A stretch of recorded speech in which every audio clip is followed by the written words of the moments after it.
বন্ধুরা আজকে বুধবার দিন সকালবেলা চলে আসলাম তো বাজারে সেই কাকার কাছে। দেখেন এই রুই মাছ কাটলো আর দেখাবো একদম সবথেকে সুন্দর বড় মাছ। এই এক মাসের মধ্যেই এই মাছের ভিডিও করতে পারলাম না, আজকে চলে আসলাম। যাই হোক এসে গেছি বাজারে, দেখা যখন হয়ে গেছে ভিডিওটা করেই যাব। দেখেন কত বড় কাতলা মাছ, দেখেন মাছের পেটিখানা দেখেন কত বড়। এই পেটিটা অন্তত 500-এর উপরে চলে যাবে আর এইটা প্রায় 700 গ্রাম হয়ে যাবে। আর এখানে যা কাটা আছে এরকম 600-700 গ্রাম ওজন হবে।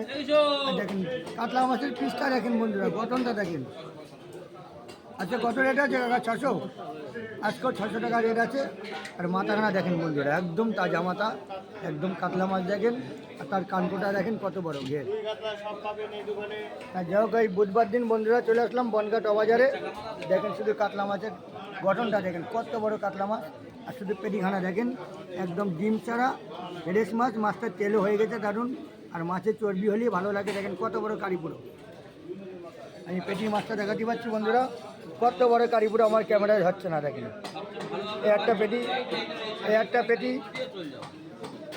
এই একটা পেটি করা আছে, এই একটা পেটি করা আছে। আর দেখেন না একদম মনের মতন পেটি। পেটিটা প্রায় 150 থেকে 200 গ্রাম ওজন হবে।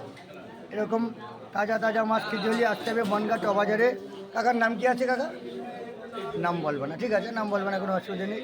বনগাঁ বাজারে একদিনই বেচে এরকম বড় বড় বাছাই করা কাতলা মাছ। দেখেন বন্ধুরা একদম বাছাই করা কাতলা মাছ, বনগাঁ বাজার।